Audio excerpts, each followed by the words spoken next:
from all, to all, with all, for all, through all. We thank the gods of creation. We thank the ancestors. We thank the forces of nature.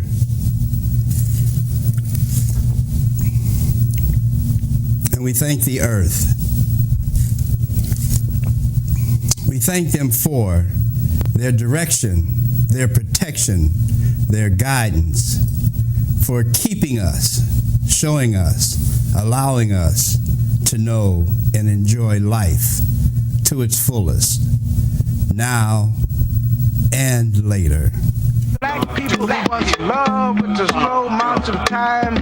Time was ours to hold in the soft, lower-born chambers of our hearts. And once we, the Afro mommies and daddies of a sun world, would turn our strands of hair into antennas to tune in the juju madness and syncopated love rhythms of Africa. And we love with time, and we took the time to love, and with the right time we love, and we love time after time. Will we ever love again?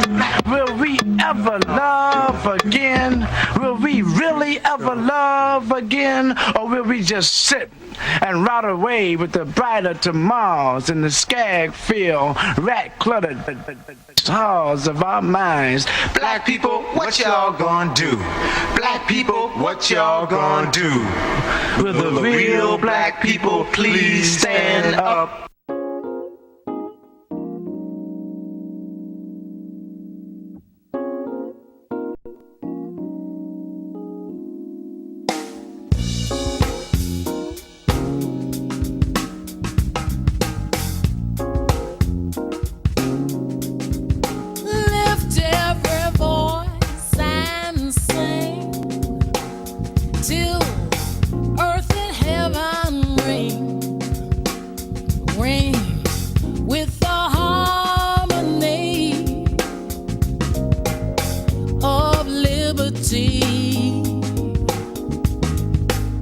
Let our rejoicing rise high as listening skies. Let it resound loud as the rolling sea.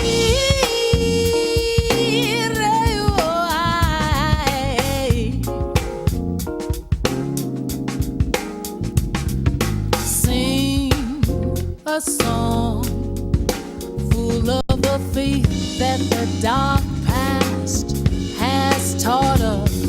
Sing a song full of the hope that the present has brought us, facing the right. Jumbo Habari, and welcome once again to our story, the program that makes being black positive, relevant, desirable, and true to a lost nation in America, a program that speaks to the historic significance of the original people of the earth.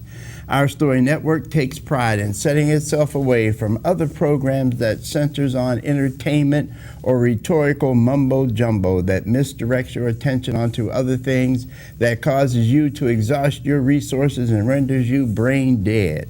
It is Our Story who talks about commitment to you and your people.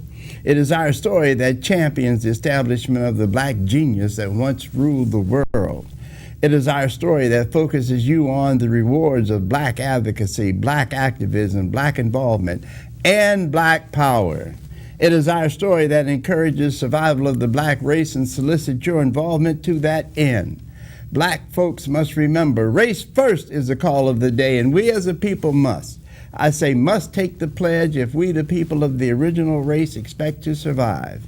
As I take the many lessons I have received over the years and reflect upon them by sharing these lessons with my brothers and sisters, I realize the power that we as a people possess for the most part has gone unnoticed.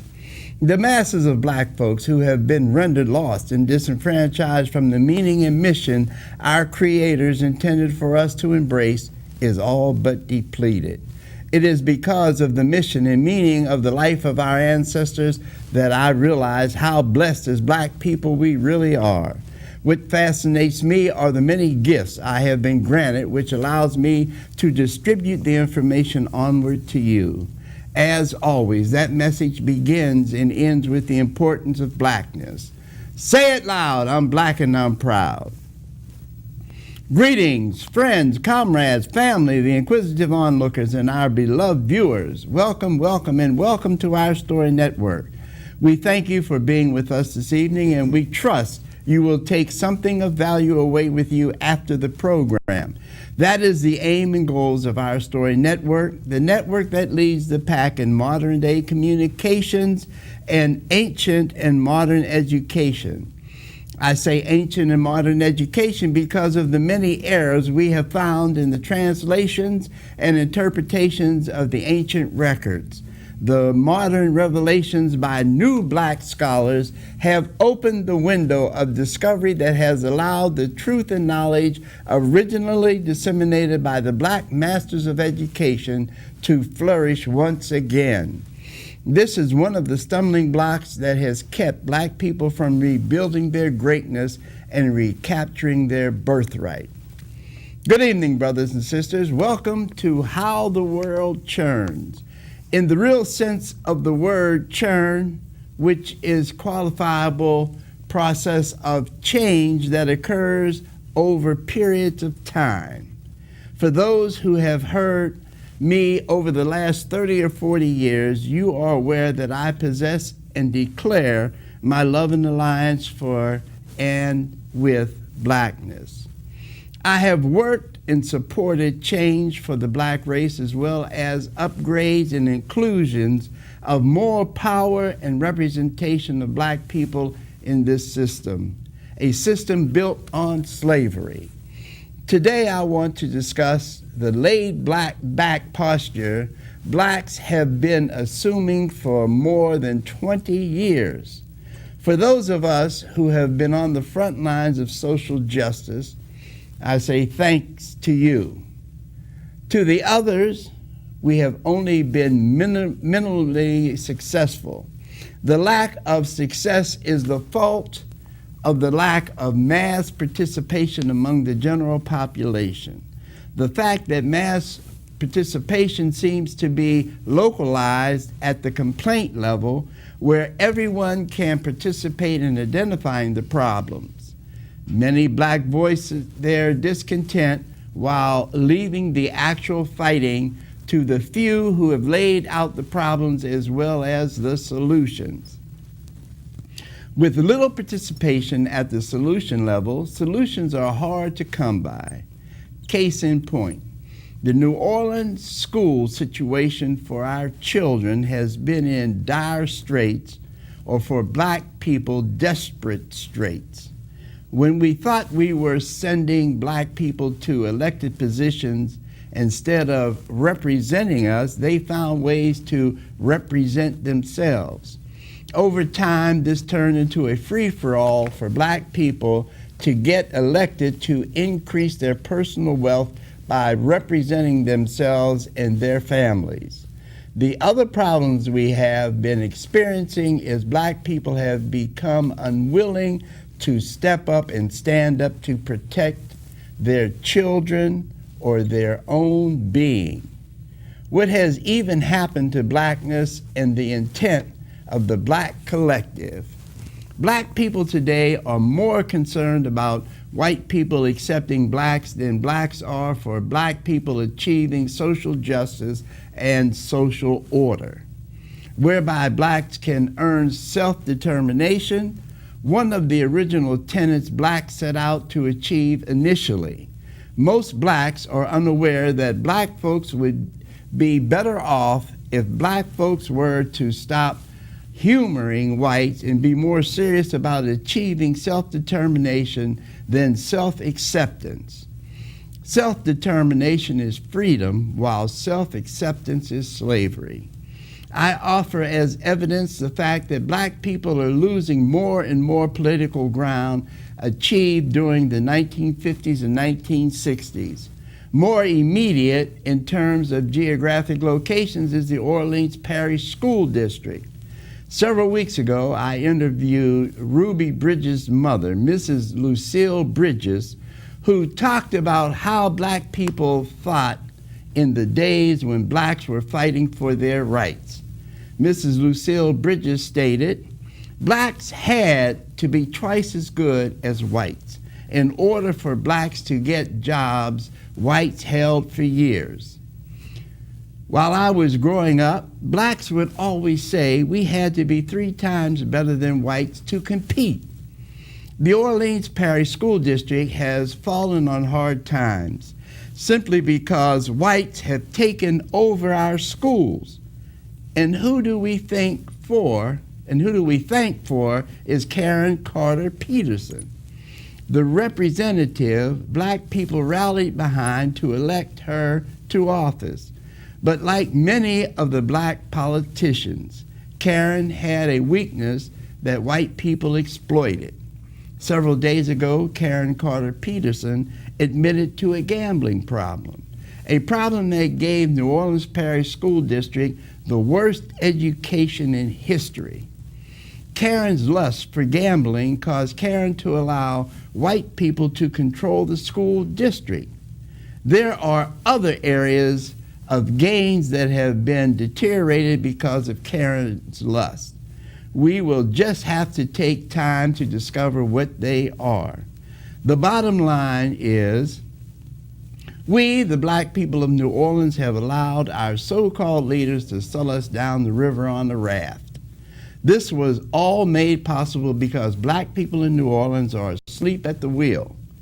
If there were more than just a handful fighting the struggle, many of the leaks dribbling through the cracks in the floor would be caught and rectified. A handful cannot stay on watch 24/7 and expect to be able to extinguish the flare-ups that comes with struggling to survive. This reminds me of something I experienced this past weekend. Watching the Alvin Ailey's dance ensemble, what dawned on me was the fact that black mind was a different mindset in the early civil rights days. Black people knew they could only depend upon themselves. Today, blacks are worried about what white people think, and if white people will include blacks in their country club atmosphere. The good old boys, to be exact, well, I am here to tell you there is no place for black people in the good old boys club. There will never be a place for Negroes in white folks' world. And believe me, I mean the word which is a lot stronger than Negroes. But not to be distracted from the thought, black people are not taking care of their business. Alvin Ailey showed us this past weekend the power of black folks working together. In the early days of the struggle, black folks pulled together and made things happen for the black race. The spirit that came from the songs and dance were all a return to the days when blacks meant something more than color, when we could expect a full pound of flesh when we shopped at the corner store. Nowadays, the corner store is a slot machine that is rigged against the players. If someone or something was wrong, the entire community turned out to correct the problem. Today, black folks get talked to and manhandled in corner stores as if black community was the same as Angola Penitentiary, where you could not speak a word about disrespect or mistreatment. Speaking about Angola Penitentiary, Albert Woodfox just released his book about the Angola Three and his life in New Orleans. After Fox gets back from his book tour, we will have Fox here to discuss his new book.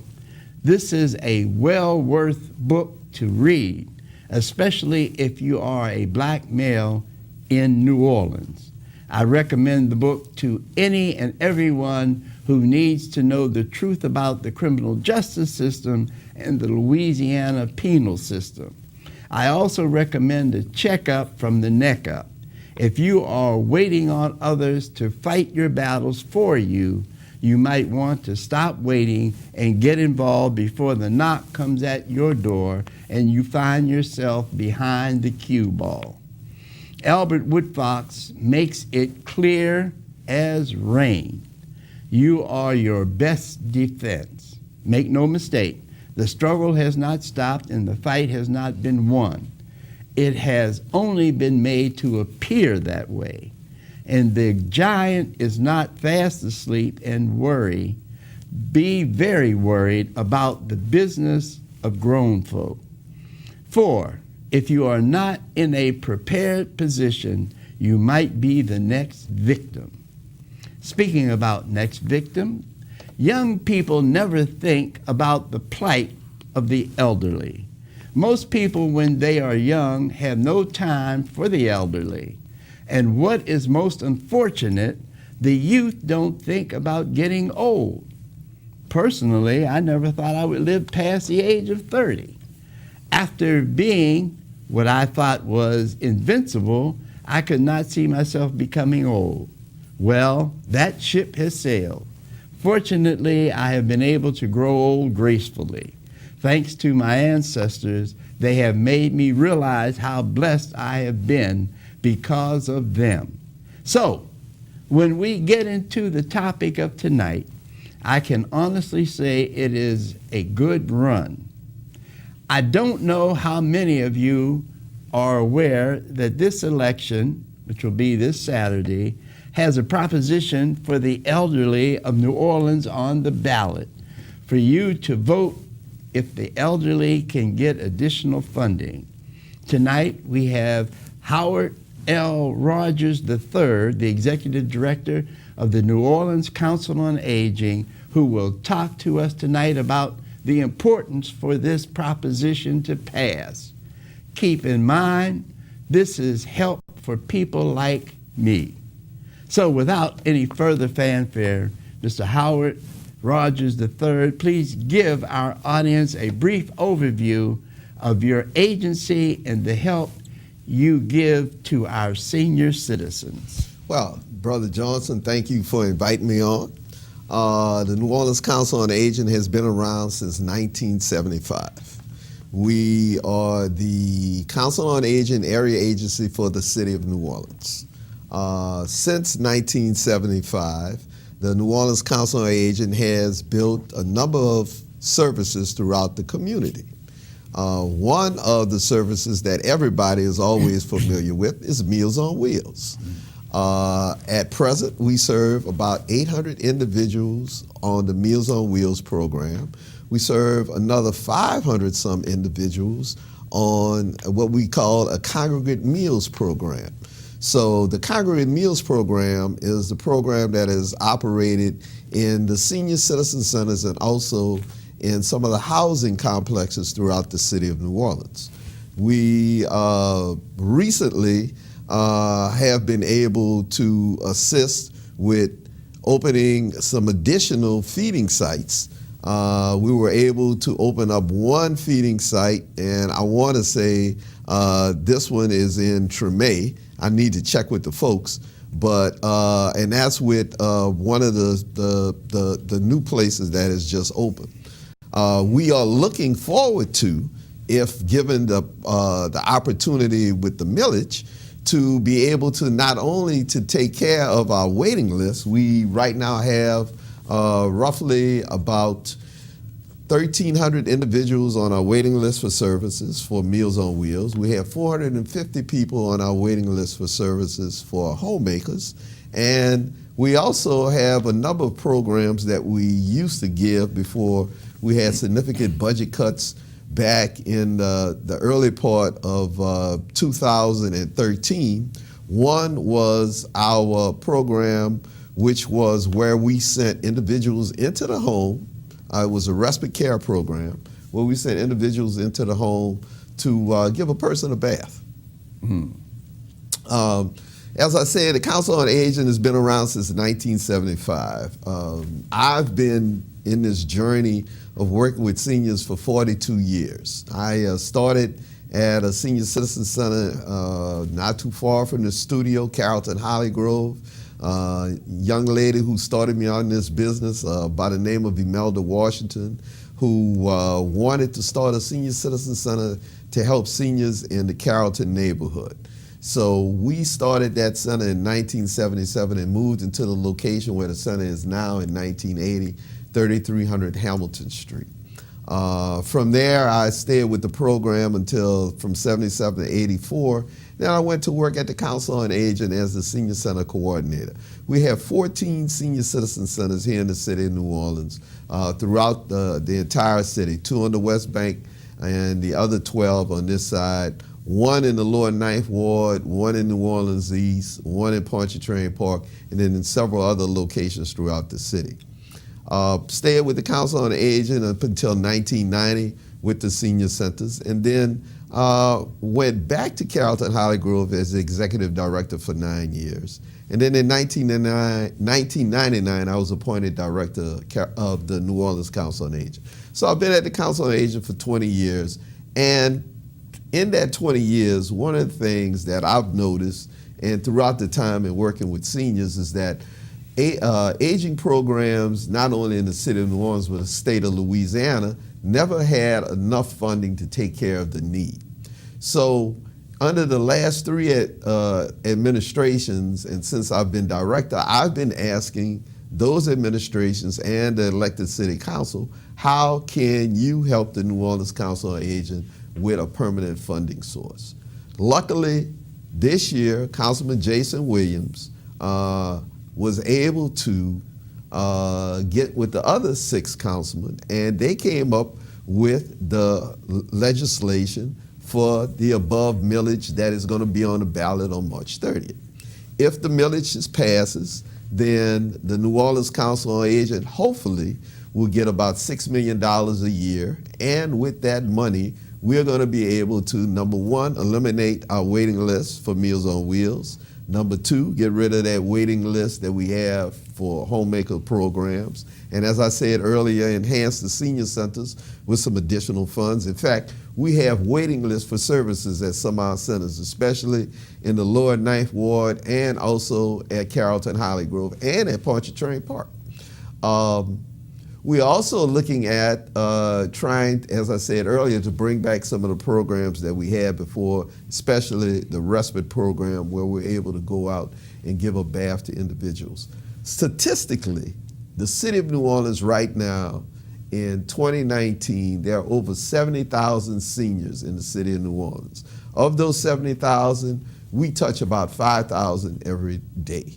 Looking at the statistics in terms of the country, in 10 years, 1/3 of the population of the United States will be over age 60. That means that the baby boomers will now be reaching their full potential.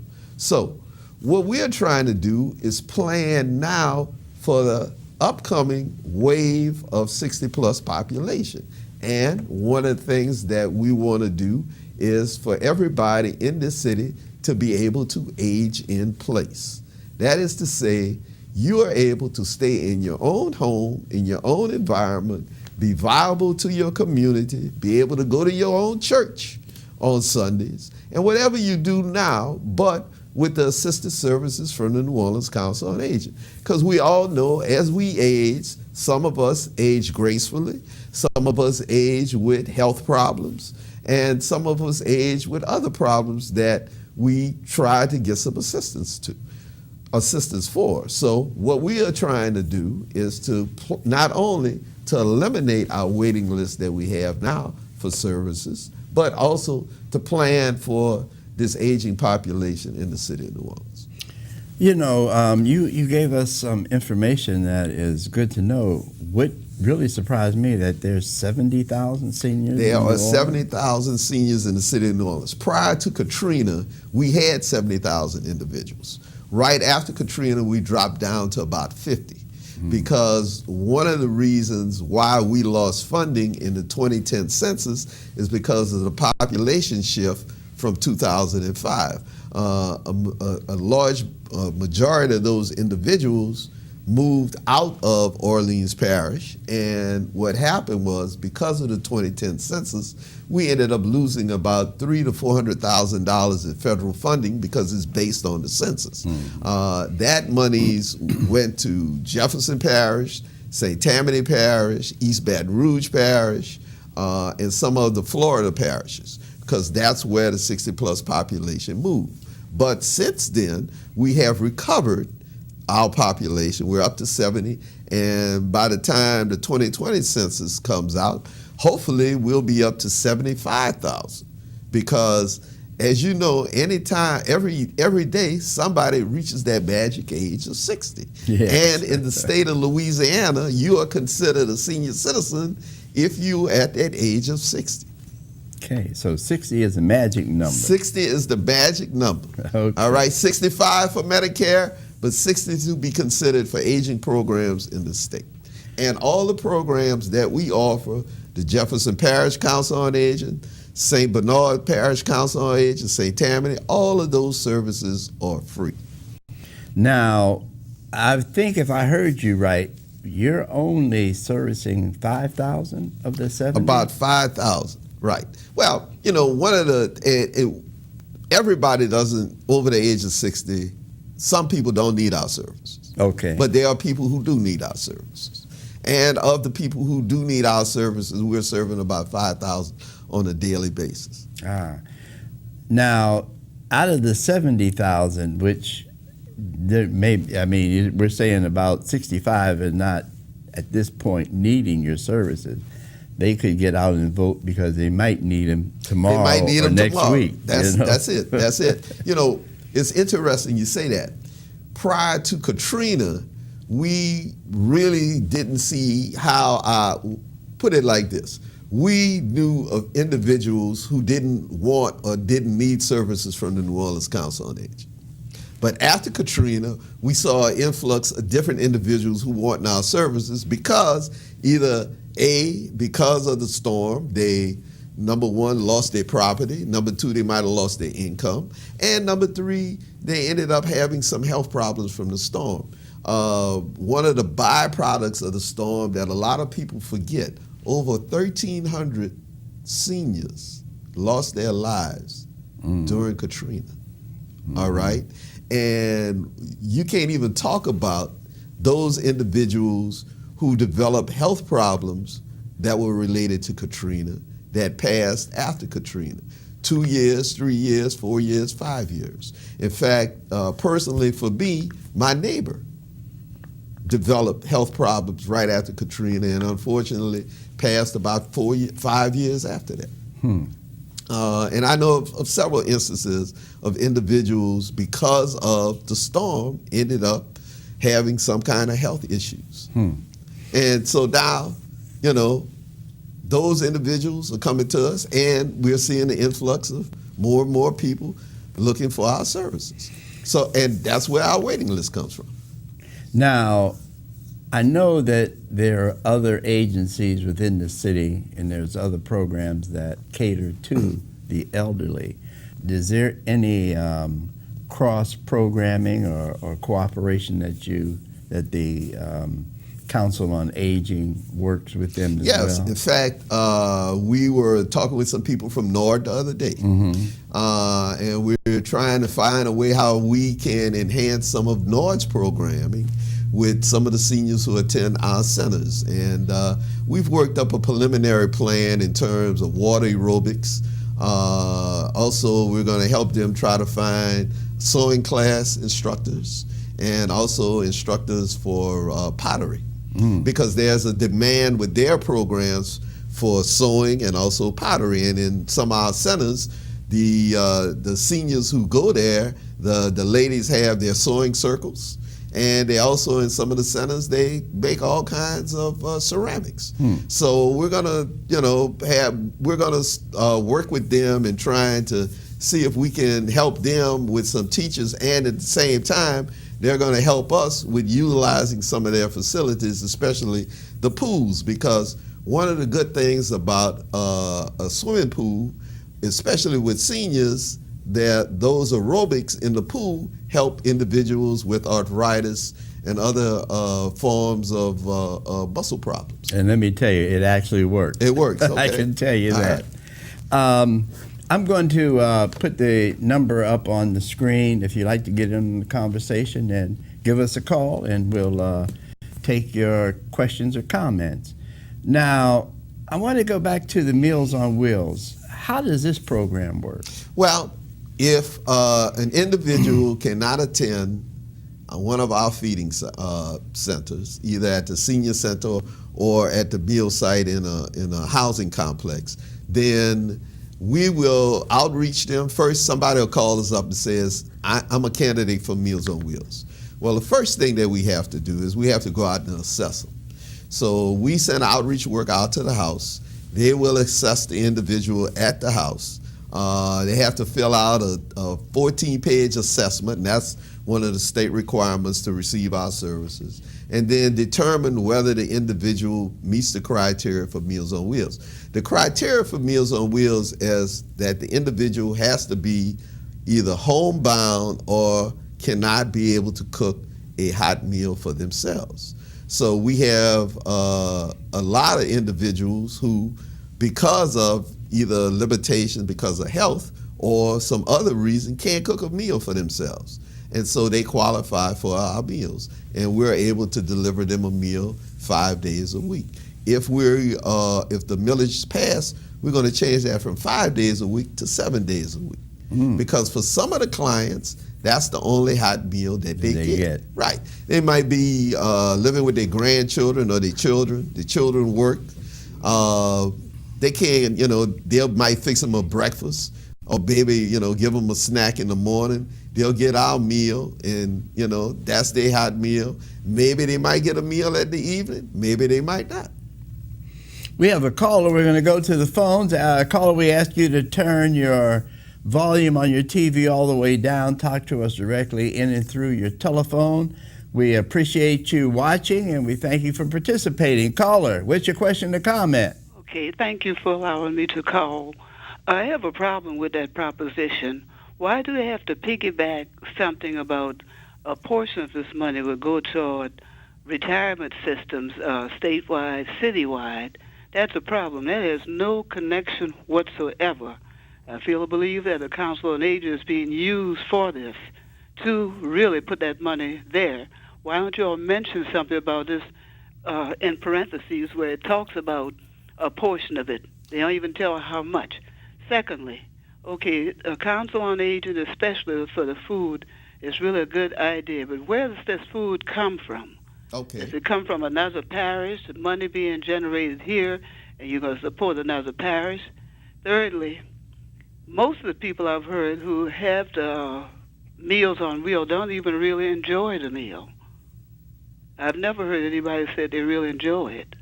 All right. And fourthly, we have a village. We talk about the Vietnamese, but we had the same thing. Family members, relatives, close neighbors. Why can't food be prepared? You got the freezer bags. You got the little compartment plates. You could cook fresh food, put it in a freezer, pop it right in the microwave oven. Look at the nutritional value of this Meals on Wheels. An example, when we started this rugged school system we had, I checked out to find out where they would get that food from, since it was called portable food. A company in California, I don't know if it's that way now, but coming to a city, a state where it's known for cooking. Why do we have to go abroad, or at least another state? But expound on this. Why is this piggybacking on this proposition? I don't trust it. Yes, 1,000 times we need. We have enough restaurants. Maybe Council on Aging could maybe team up with some restaurant here, especially black-owned, and prepare this food. Because like I said, I haven't heard a person yet say that the food is enjoyable. Might be too high in sodium, etc. Thank you, caller. We're going to give him a chance to answer. Thank you. Thank you. Okay. Well, number one, the proposition and in terms of it says about to the retirement system. I spoke to the individuals from the Bureau of Governmental Research, and they informed me that that language is in all of the propositions that are placed before the voters. So that is something that is standard in state law. So that's why that's written in there. Number two, in terms of the meals are prepared by a central kitchen that is run by Valley Food Services. We are in a contract with Valley Food Services. The kitchen is located on the West Bank, but we cater, what we do is we enter into a contract with 3 parishes: Jefferson Parish, St. Tammany Parish, and Orleans Parish. That way, we are able to get a lower price on the meal per day, because if the meal count fluctuates, for instance, Jefferson Parish serves more meals than we serve in Orleans Parish, that means our cost for the meals go down, and we can serve more meals to clients. In terms of as you say, the taste of the meals are certified by USDA. This is a government program. So therefore, we have to go by strict dietary guidelines of what the federal government says that we can serve an individual. And yes, we have comments, and I've been working with seniors, as I said earlier, for 42 years. Over the years, the meals have changed and the caterers, but the constant thing about it is that it's a healthy meal. So for some people, when they go to the centers, because it's not high in salt and it's not high in fat, they either bring their own salt or they bring their own hot sauce, all right? So they go along with the meal. I understand, what you're saying in terms of, well, how come we can't get with other restaurants in the city of New Orleans? Again, this is a government-run program, so therefore we can't go outside and bring in other food to supplement what we give the seniors. I think the fourth thing, fresh foods, nutritional nutritional value. Okay, well, the food that we give is of a nutritional value. Again, as I said, it's certified by a nutritionist on the state level, and also we have a nutritionist that goes over the menus every month that we serve to the seniors. We have in the past received help from certain restaurants and organizations, especially during Thanksgiving and during Christmas, where they will go out and deliver a different type of meal, because our kitchens are closed during that time, and also our employees are off work, and they will deliver a meal to the individuals. Now, it sounds like, well, just for Christmas and Thanksgiving. Well, we thank them for that help, because it gives us the time to get a little rest and also to enjoy the holidays with our families. But then that next day, we're back out there again delivering those meals. All right. How many meals, approximately, if you don't know exactly, are delivered each day with Meals on Wheels? And then how many meals in the feeding center? Well, as I said earlier, in the feeding centers, in the senior centers, and also in the different meal sites, we are serving roughly around 600 to 700 meals, and then we deliver roughly around the same amount of meals, about 600 individuals. And one of the things that we do in Orleans Parish is that we have paid meal drivers, meal delivery drivers, because we found that when you rely on a volunteer driver, if it's bad weather, I'm not going. I'm going to stay home. But if somebody's being paid, then we know that that individual is going to get that meal. The other thing that happens is that our Meals on Wheels drivers are our eyes and ears in the community. They're the first to alert us that something is happening at that home. As I said earlier, a lot of the individuals who are on our Meals on Wheels are homebound and they live alone. so they need assistance. So therefore, if something is going on in at home, that Meals on Wheels driver will find out about it. On several occasions over the years, unfortunately, our Meals on Wheels drivers have found the person deceased because they'll go to their home on Monday, knock on the door, don't get an answer. They'll come back on Tuesday, knock on the door, and don't get an answer. Well, that second day, they're going to ask a neighbor, you know, is something wrong with Miss So-and-so or Mr. So-and-so? Or the neighbor might stop the Meals on Wheels driver and say, look, I haven't seen Mr. So-and-so for 2 days. I don't know what's wrong. You know, I haven't seen him outside. Let's check and see what happens. Well, as I said, on a couple of occasions, they have saw individuals who had been deceased, and were able to alert the family of that. Yeah, I can't talk right now. Go ahead. Yeah, so that's our Meals on Wheels drivers. And even it was interesting because before Katrina, we had a meal site at Mary Queen of Vietnam. All right, now again, the taste thing came up. They weren't used to that bland food that we were given. So instead of having hot sauce, they had fish sauce. All right. What is the criteria for the feeding centers? You gave us a criteria for all you have to do delivering is at be home. over the age of 60 and live in Orleans Parish. That's it. That's it? That's it. Now, what vehicle do you use getting the word out to the seniors that you have these various programs available to them? We have number one, we have a network of the 14 centers throughout the city that we stay in constant contact with on a daily basis. We also have an outreach program where we have our outreach workers who are out there in the field. Number one, informing individuals of our programs. We get invited to shows like yours to tell the public about our program. We have a website, we have a Facebook page, and a lot is word by mouth. One of the things that's happening these days is because of the programs that we provide, we are getting hospitals telling discharged patients after they're discharged, contact the Council on Aging. All right?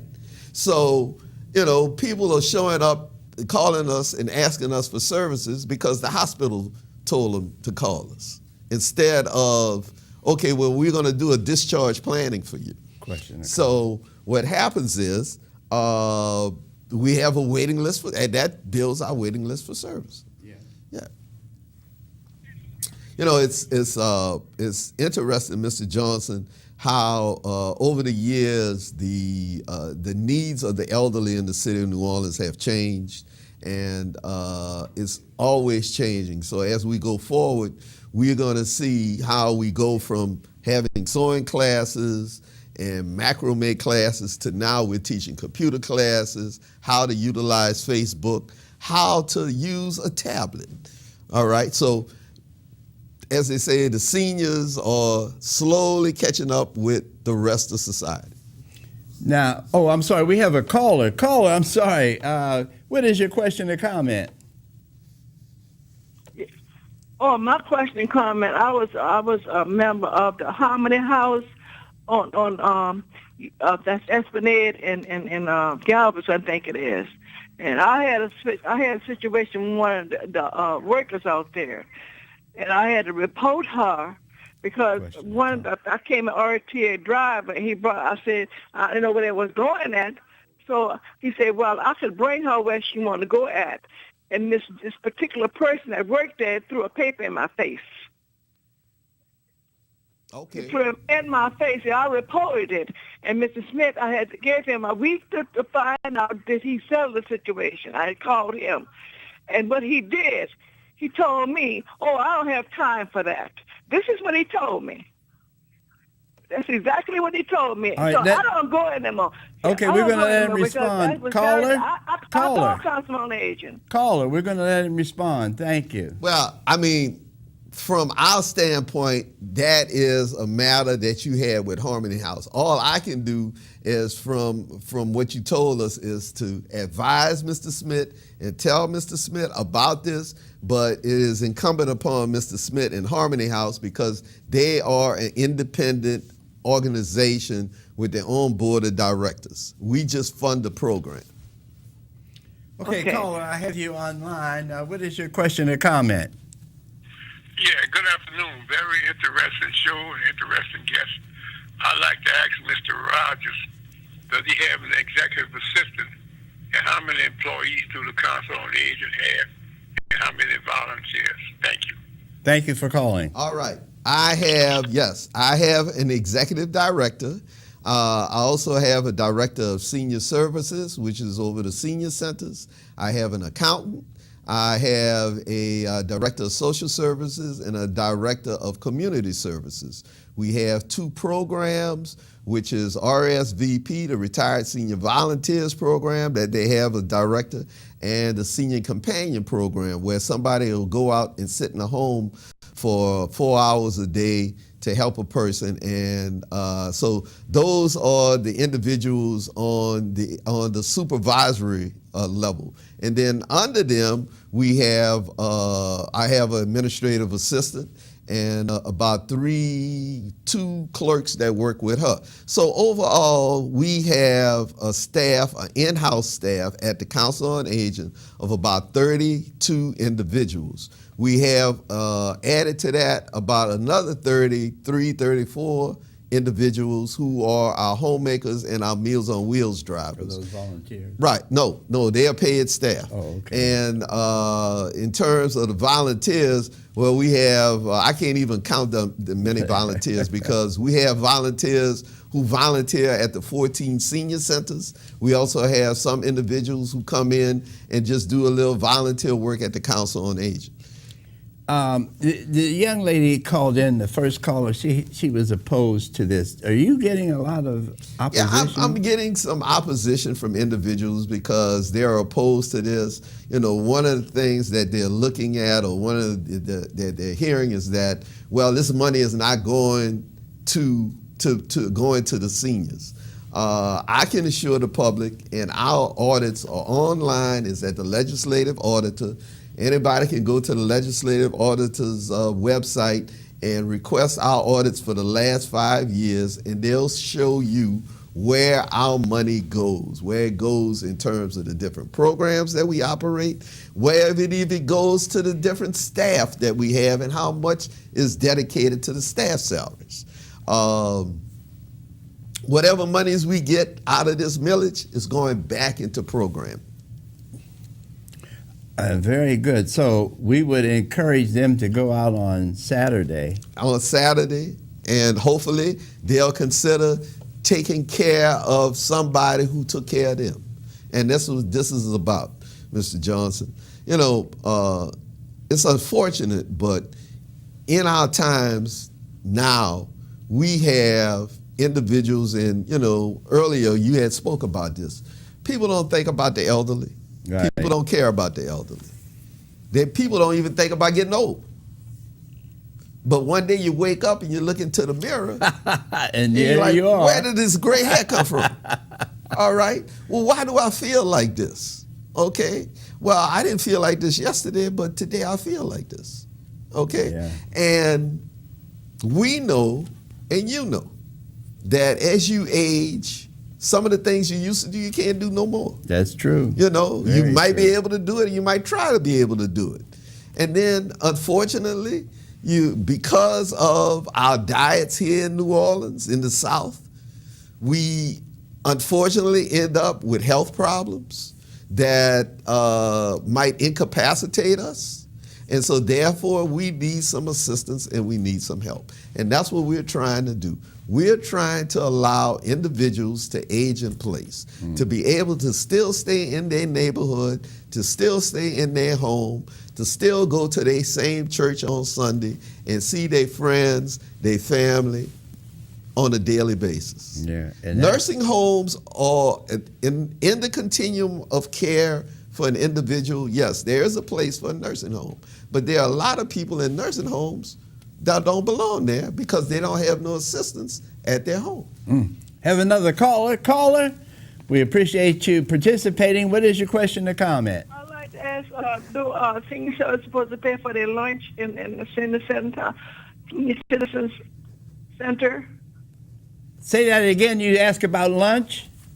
Yeah, are they supposed to pay for that? Oh. No. And pay dues?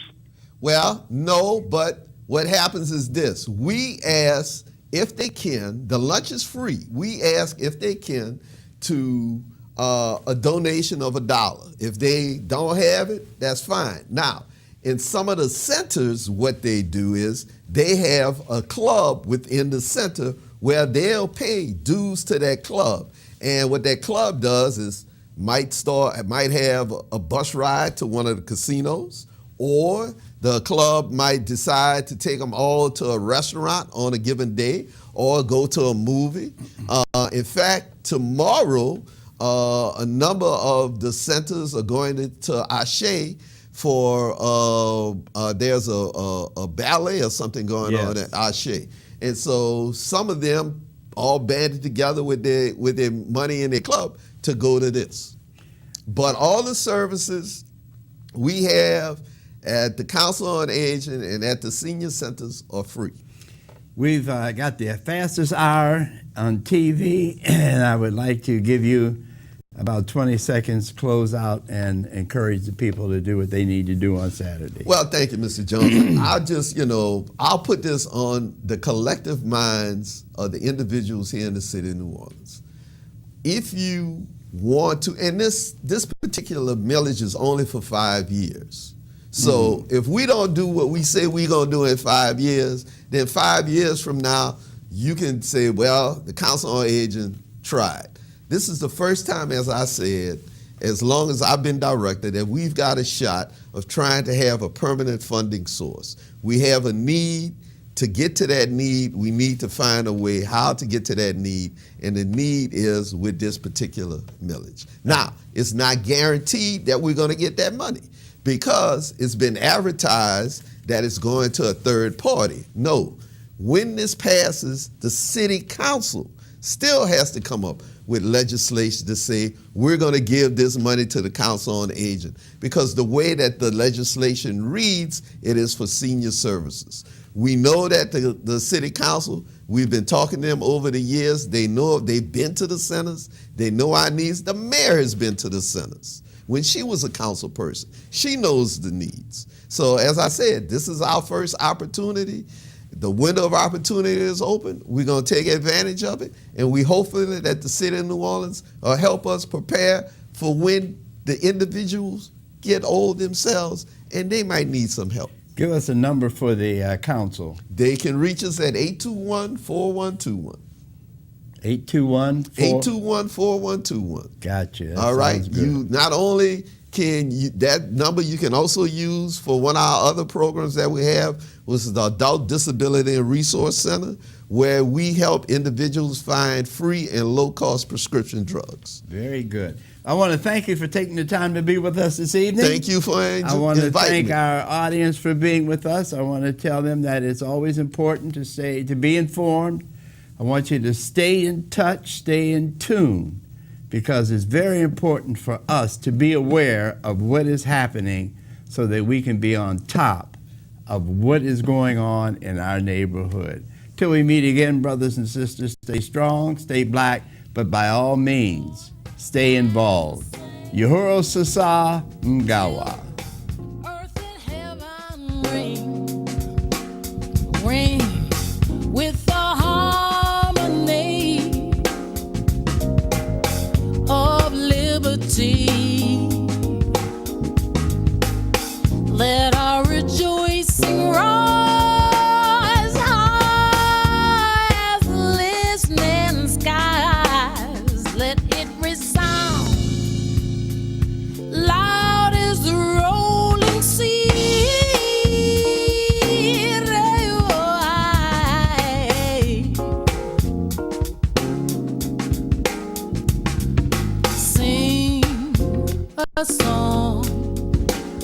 full of the faith that the dark past has taught us. Sing a song full of the hope that the present has brought us, facing the rising sun of our new day begun. Let us march on till victory is won.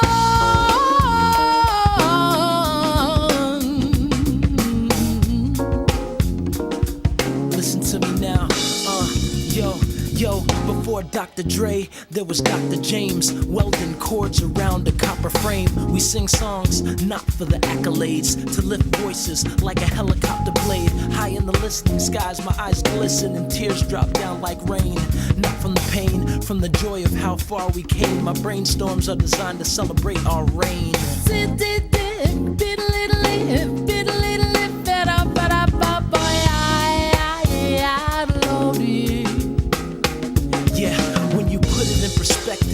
The collective, monuments erected, continents affected, presidents elected, ancestors making moves with the music we've been blessed with. We use it to keep communities connected. Through harmonies, a harmony is collected. Reaping the fruits our foremothers invested. Lift every voice till freedom has manifested. Come on, yeah, lift every voice till freedom has manifested. Come on, listen, lift every voice till freedom has manifested.